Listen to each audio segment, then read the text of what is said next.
जैसे हम स्टार्टिंग में ही हमने डिस्कस कर लिया कि ओवरऑल इंटेंशन हर बिज़नेस का रहता है उसको पता चले क्या उसको प्रॉफिट हुआ है, क्या उसने लॉस इनकर किया है, क्या क्या चीज़ें वो ओन करता है और क्या क्या वो ओ करता है दूसरों को। तो अभी हमें पता कैसे चलेगा, उसके लिए अभी हम अकाउंटेंसी की डेफिनेशन निकालेंगे, पर उसके पहले हम देखते हैं steps of accounting.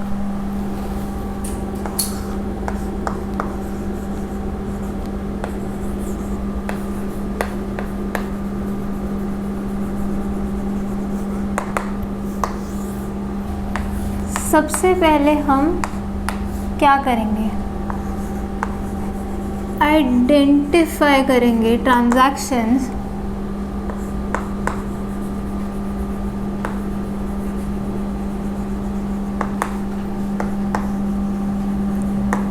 that are monetary in nature।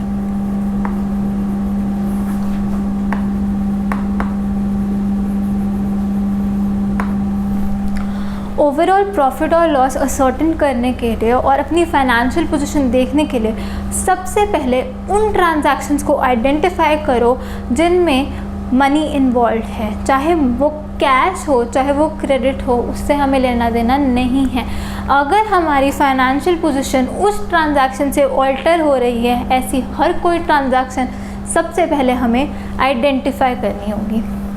Second step हमारा क्या रहेगा,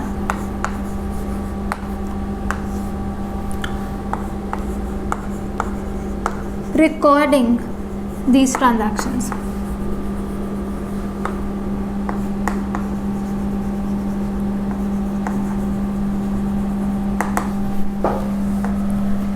एक बार ही हमने ये मॉनेटरी ट्रांजैक्शंस जो हैं आइडेंटिफाई कर ली, उसके बाद हमें इन्हें क्रोनोलॉजिकल ऑर्डर, मतलब कि डेट वाइज टाइम वाइज जैसे जैसे ये हो रही हैं उस ऑर्डर में हमें इन ट्रांजैक्शंस को रिकॉर्ड करना पड़ेगा एक जगह पर, ताकि हमें बिल्कुल मुश्किल ना हो और सारी जो हमारी ट्रांजैक्शंस हैं जो भी हमें इफ़ेक्ट करें वो सारी एक जगह नोट डाउन करी हो हमारी। अब स्टेप 3 क्या रहेगा,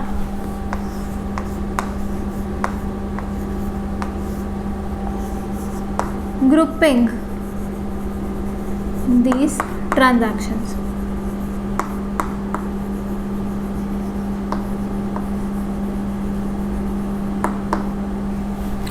अब हम ग्रुप किस चीज़ का बना रहे हैं, देखो हमें डिफरेंट अकाउंट्स होते हैं। अकाउंट्स का मतलब एक डिटेल्ड समरी एक पर्टिकुलर चीज़ की।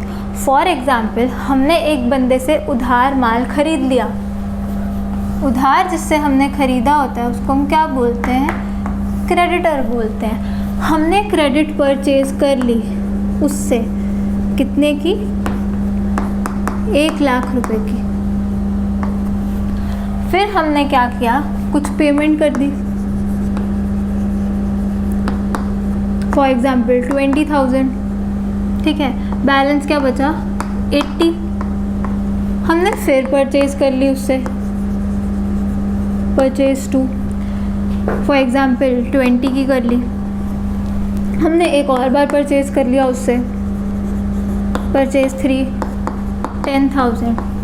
अब जो भी ये सब हो ही जा रहा है क्रेडिटर के साथ, एक पर्टिकुलर क्रेडिटर के साथ, ये हमने रिकॉर्ड तो किया हुआ है, पर क्या ये सारी ट्रांजैक्शन हमें एक साथ मिलेंगी, नहीं। यहाँ पे हमने सिर्फ रिकॉर्ड करी हैं क्रोनोलॉजिकल ऑर्डर में, तो यहाँ पे तो बीच में और भी कई ट्रांजैक्शंस होगी जो इस क्रेडिटर से रिलेटेड नहीं है। इसके लिए हम क्या करते हैं, ग्रुप कर देते हैं ट्रांजैक्शंस को जो सिमिलर नेचर की होती है। फॉर एग्जांपल क्रेडिटर से रिलेटेड जितनी भी हमारी ट्रांजैक्शंस होंगी हम एक जगह ग्रुप कर देंगे, और वो हमारा क्या होता है, थर्ड स्टेप होता है अकाउंटिंग का। क्यों, ताकि हमें अगर एक पर्टिकुलर चीज़ का बैलेंस देखना हो किसी भी डेट पर, हमें एक जगह पे वो यहाँ से मिल जाएगा। अब स्टेप 3 में हमने सारी ट्रांजैक्शंस ग्रुप कर ली, अलग अलग ग्रुप्स बना दिए। उसके बाद हम स्टेप 4 में क्या करने वाले हैं, समराइजिंग। समराइजिंग क्यों करने वाले हैं, यहाँ पे हमने रिकॉर्ड कर ली, जैसे भी रिकॉर्ड करी क्रोनोलॉजिकल ऑर्डर में सारी ट्रांजैक्शंस रिकॉर्ड कर ली, ट्रांजैक्शंस को सेपरेट कर दिया स्टेप 3 में अलग अलग ग्रुप्स बना के। अब प्रॉफिट या लॉस हुआ है कि नहीं, और हमारी फाइनेंशियल पोजीशन क्या है एक पर्टिकुलर पॉइंट ऑफ टाइम पे, उसके लिए हम क्या करते हैं, समरी रिपोर्ट्स बनाते हैं इस स्टेप में, जिसको हम क्या बोल देते हैं, समराइजिंग टू असर्टेन द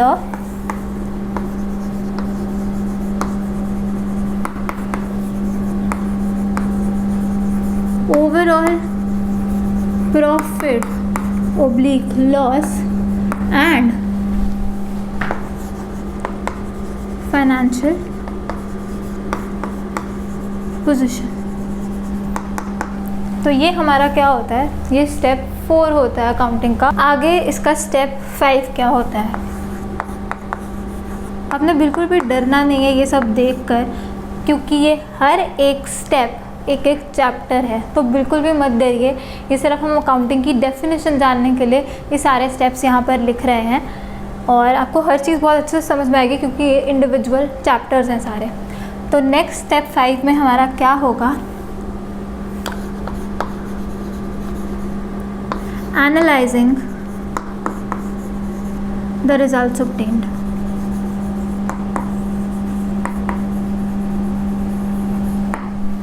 इस स्टेप में हम क्या कर रहे हैं, एनालाइज कर रहे हैं। जो ये रिपोर्ट्स हमने बनाई उसको हम अच्छे से एनालाइज करेंगे कि एक्चुअल में हुआ क्या था और क्यों ऐसा हुआ। और स्टेप 6 हमारे पास है इंटरप्रेटिंग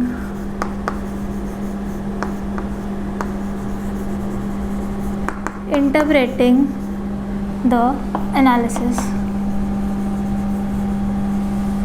एनालिसिस करके हमारे सामने आ चुका है कि क्या क्या हुआ था। अब इसको हम इंटरप्रेट करेंगे, मतलब क्या, इसमें से कंक्लूजन्स निकालेंगे, अपनी वीकनेसेस निकालेंगे कि कैसे हम अपने बिजनेस को और ग्रो कर सकते हैं, कैसे हम अपना प्रॉफिट बढ़ा सकते हैं, कैसे हम अपनी कॉस्ट कम कर सकते हैं। तो स्टेप 6 में हम क्या करते हैं, इंटरप्रेट करते हैं उस एनालिसिस को। तो लास्ट स्टेप क्या होता है, स्टेप 7, communicating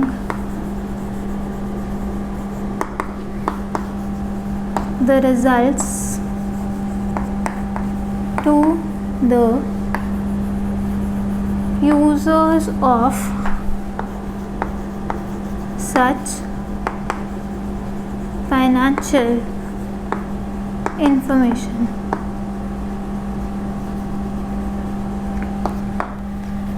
तो ये हमारे 7 स्टेप्स रहते हैं अकाउंटिंग के। बेसिकली हम जो यहाँ पे पढ़ने वाले हैं वो हमने स्टेप 4 तक ही पढ़ना है, समराइजिंग तक। उसके आगे वाले आप आगे की क्लासेस में पढ़ेंगे। अब ये जो सारे थे ये स्टेप्स हो गए अकाउंटिंग के। अब स्टेप 1 2 3 जो है,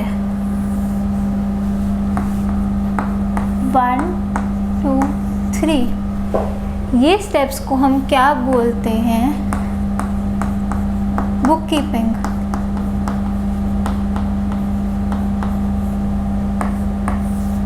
एक और न्यू टर्म।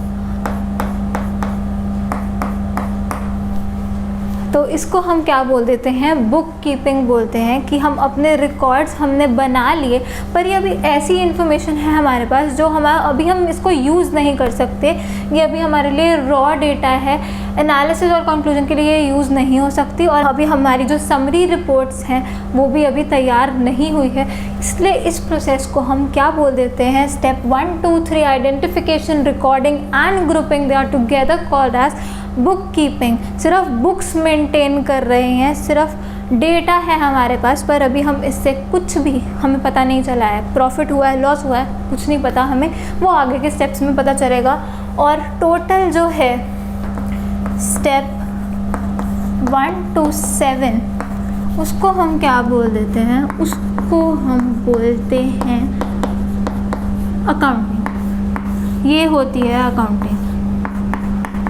जब ये सारे भी स्टेप्स हम कर लें इसको हम अकाउंटिंग बोल देते हैं। और आजकल अकाउंटिंग की डेफिनेशन इतनी वास्ट कर दी गई है कि इसी को हम क्या बोल देते हैं, अकाउंटेंसी।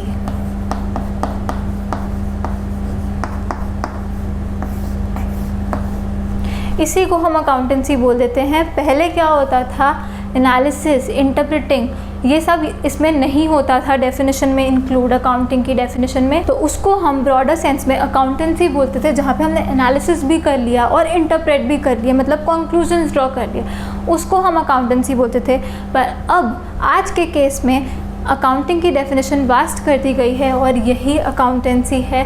तो यहाँ पे मैं एक ऐसे चार्ट सा बना रही हूँ कि जो बुक कीपिंग है, इट इज़ अ पार्ट और a subset of accounting oblique accountancy. Please ये भी नोट कर लीजिए। तो अब आप सबको बुक कीपिंग और अकाउंटिंग का डिफरेंस भी पता चल गया और पता चल गया कि अकाउंटिंग में क्या क्या स्टेप्स रहते हैं। अब इन स्टेप्स को मैं थोड़ा सा इलैबोरेट कर दूँ आगे के लिए, ताकि आपको बाद में आसानी हो। अब आइडेंटिफाई करनी है ट्रांजैक्शन, कैसे आइडेंटिफाई करेंगे? उसके लिए हमारे पास क्या होते हैं? सोर्स डॉक्यूमेंट्स, जिसको हम क्या बोल देते हैं?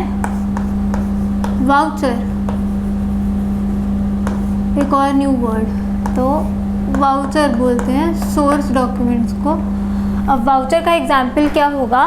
कोई भी इनवॉइस, कोई भी ऐसा डॉक्यूमेंट जिसको देख के हमें पता चले क्या ट्रांजैक्शन हुई थी, किस डेट को हुई थी, किन के बीच में हुई थी, क्या उसकी वैल्यू थी और क्या प्रोडक्ट्स डील करे गए थे, किस चीज़ की डील थी वो और कितने की डील थी।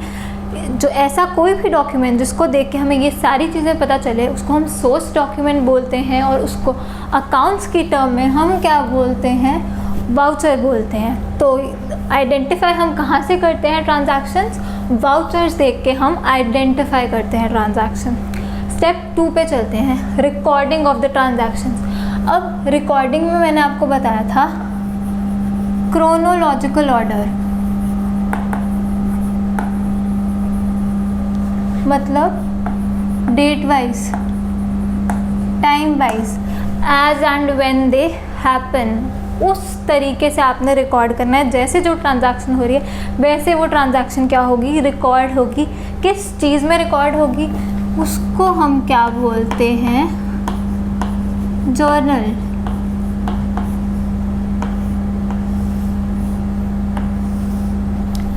तो सबसे पहले क्या हुआ? आइडेंटिफाई करेंगे वाउचर से, उसके बाद रिकॉर्ड कहाँ पे करेंगे? एक बुक में करेंगे, जिसको हम क्या बोल देते हैं?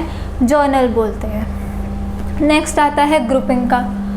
सिमिलर आइटम्स को हमें साथ में लिखना है ताकि हमें पता चल जाए कि उसका किसी भी पर्टिकुलर डे को बैलेंस क्या था। अब ग्रुप हम किस में करते हैं? उस बुक को हम बोलते हैं लेजर। ये सब कुछ हम डिटेल में पढ़ने वाले हैं, ये सब चैप्टर्स हैं। वाउचर छोड़ दो, आगे का सब कुछ एक एक चैप्टर है। जर्नल, लेजर, ये सब चैप्टर होने वाले हैं, तो बिल्कुल भी डरना नहीं है इन टर्म्स को देखकर। बहुत ज़्यादा इजी होता है, आप बस अच्छे से पढ़िए, पूरे दिमाग खोल कर पढ़िए और बिल्कुल अच्छे से सब कुछ समझ में आएगा।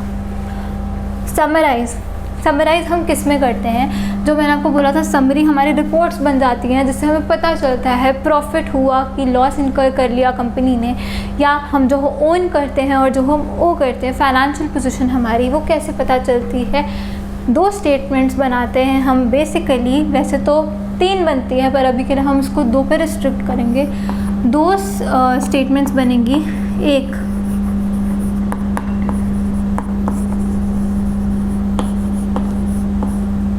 प्रॉफिट एंड लॉस अकाउंट, जिससे हमें पता चले कि प्रॉफिट हुआ या लॉस हुआ। ठीक है, तो एक तो बनेगा प्रॉफिट एंड लॉस अकाउंट। दूसरा स्टेटमेंट का नाम है बैलेंस शीट।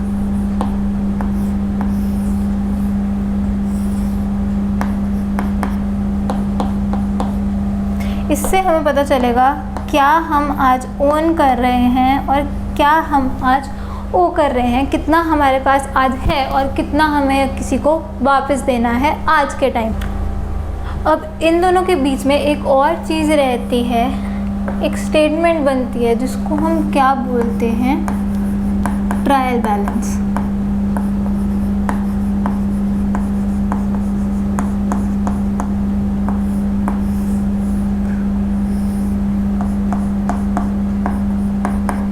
ट्रायल बैलेंस क्या है? ये बेसिकली एक समरी है इन लेजर की। जो भी हमारे अकाउंट्स होंगे, जो भी हमारी इंडिविजुअल आइटम्स होंगी, उनका जो क्लोजिंग बैलेंस होगा वो किस में हमें मिलेगा? ट्रायल बैलेंस में मिलेगा। और फिर इस ट्रायल बैलेंस को देखकर हम ये दोनों स्टेटमेंट्स बनाते हैं, प्रॉफिट एंड लॉस अकाउंट और बैलेंस शीट।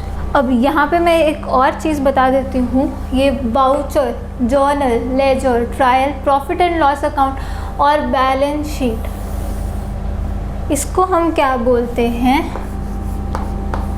Accounting cycle.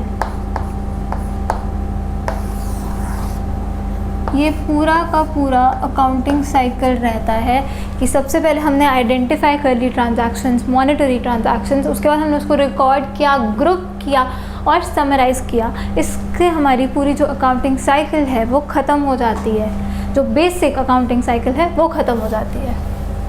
अब हर एक का कुछ बताया तो इन स्टेप्स का भी कुछ ना कुछ तो बताऊंगी। ये जो स्टेप 5 है जहाँ हम एनालाइज करते हैं रिजल्ट्स को, इसके लिए हमारे पास कुछ टूल्स होते हैं एनालाइज करने के लिए। For example ratio analysis. ये रेशो एनालिसिस हम बहुत बाद में जाके करेंगे, तो अभी के लिए आप इसको छोड़ दो कि ये क्या होता है। पर एनालाइज करने के लिए कुछ टूल्स हैं हमारे पास। इंटरप्रेटिंग में हम क्या करते हैं? व्हाट हैपेंड, इसका क्वेश्चन ढूंढते हैं। व्हाई इट हैपेंड,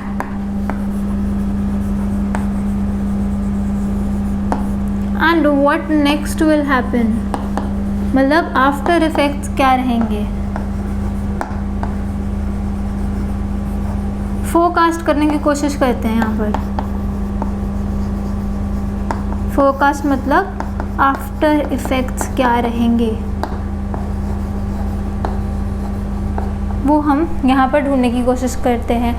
लास्ट का जो स्टेप है, जो हमारे सिलेबस में भी है अभी +1 में, कम्युनिकेट। अब ये रिजल्ट्स जो आए हमारे, पता चल गया प्रॉफिट हुआ या लॉस हुआ, कितना हम ओन कर रहे हैं, कितना हम ओ कर रहे हैं, ये हमें बताना होगा। किसको? To the users of such financial information. अब यूज़र्स क्या होंगे? 2 तरीके के होते हैं। तो पहले टाइप के जो यूज़र्स होते हैं वो होते हैं इंटरनल यूज़र्स। दूसरे टाइप के जो यूज़र्स होते हैं वो होते हैं एक्सटर्नल यूज़र्स। अब आप प्लीज़ लिख लीजिए, मेरे पास यहाँ पर जगह ख़त्म हो गई है, तो प्लीज़ लिखें। इंटरनल यूज़र्स कौन होते हैं? persons who are directly connected with the organization, who are inside the organization, जैसे कि employees, example लिखें please. employees, management of the company, ये सब क्या हो गए? ये internal users हो गए। अब internal users को क्यों पता करना है कि हमें प्रॉफिट हुआ कि लॉस हुआ? एम्प्लॉयज़ की तरफ से बात करें तो एम्प्लॉयज़ को सैलरी मिलती है, कईयों को प्रॉफिट लिंक्ड बोनस भी मिलता है, तो उन्हें पता रहना ज़रूरी होता है कि कंपनी ने प्रॉफिट कमाया है कि लॉस हुआ है, क्योंकि आगे चल के उनका जो फ्यूचर प्रॉस्पेक्ट है वो इस कंपनी पे ही बेस्ड है। तो एम्प्लॉयज़ को इसलिए पता करना है। मैनेजमेंट की रही बात, मैनेजमेंट को भी सैलरी मिलती है, साथ में उनको प्रॉफिट का भी पार्ट मिलता है, तो उनको तो पता करना ही करना है कि कितना हमने प्रॉफिट कमाया या कितना लॉस इनकर हो गया। अब एक्सटर्नल यूज़र्स में प्लीज़ लिखें, external users are those users who are residing outside the entity। इसका एग्जाम्पल लिखेंगे जैसे गवर्नमेंट। अब गवर्नमेंट को क्या करना है ये जानकर? गवर्नमेंट को हमसे टैक्स लेना है। For knowing the amount of taxes that the business is required to pay, government एक एक्सटर्नल यूज़र है। सिमिलरली आप यहाँ पे प्लीज़ लिखें क्रेडिटर। क्रेडिटर क्यों जानना चाहेगा? उसने हमें पैसा दिया है उधार पे, उसने हमें पैसा या तो देना है उधार पे, ऑलरेडी दे चुका है, तो वो जानना चाहेगा क्या आज हमारे पास उतना पैसा है भी कि आगे चल के हम उसको वापस दे सकें। तो इसलिए क्रेडिटर भी हमारा एक्सटर्नल यूज़र में आ जाएगा। विद ऑल दिस, जो बेसिक कॉन्सेप्ट था अकाउंटिंग का वो ख़त्म हो गया है। अकाउंटिंग असल में अभी हमने शुरू नहीं करी है, अभी हमने बस एक ब्रॉड आउटलाइन लिया है कि अकाउंटिंग होती क्या है। नेक्स्ट क्लास में हम देखेंगे बहुत सारी ऐसी टर्म्स जो पहली बार सुनोगे आप लोग, पर यही है हमारी अकाउंटेंसी की लैंग्वेज या अकाउंटिंग की लैंग्वेज। तो बहुत ध्यान से सारे लेक्चर्स आपने सुनने हैं। इसके बाद मैं एक छोटी समरी वीडियो भी पोस्ट करूँगी जिसमें ये सारा कॉन्सेप्ट एक वीडियो में मैं समझाने वाली हूँ। तो वो वीडियो भी आप गो थ्रू करेंगे ताकि आपकी रिटेंशन पावर जो है वो और ज़्यादा इंक्रीज़ हो जाए, और तब आप ट्राई करेंगे कि जो भी मैं बोल रही हूँ आप भी साथ साथ बोलें, क्योंकि बोलने से बहुत ज़्यादा याद होता है। तो I will see you in the next video. Thanks for watching. Bye bye.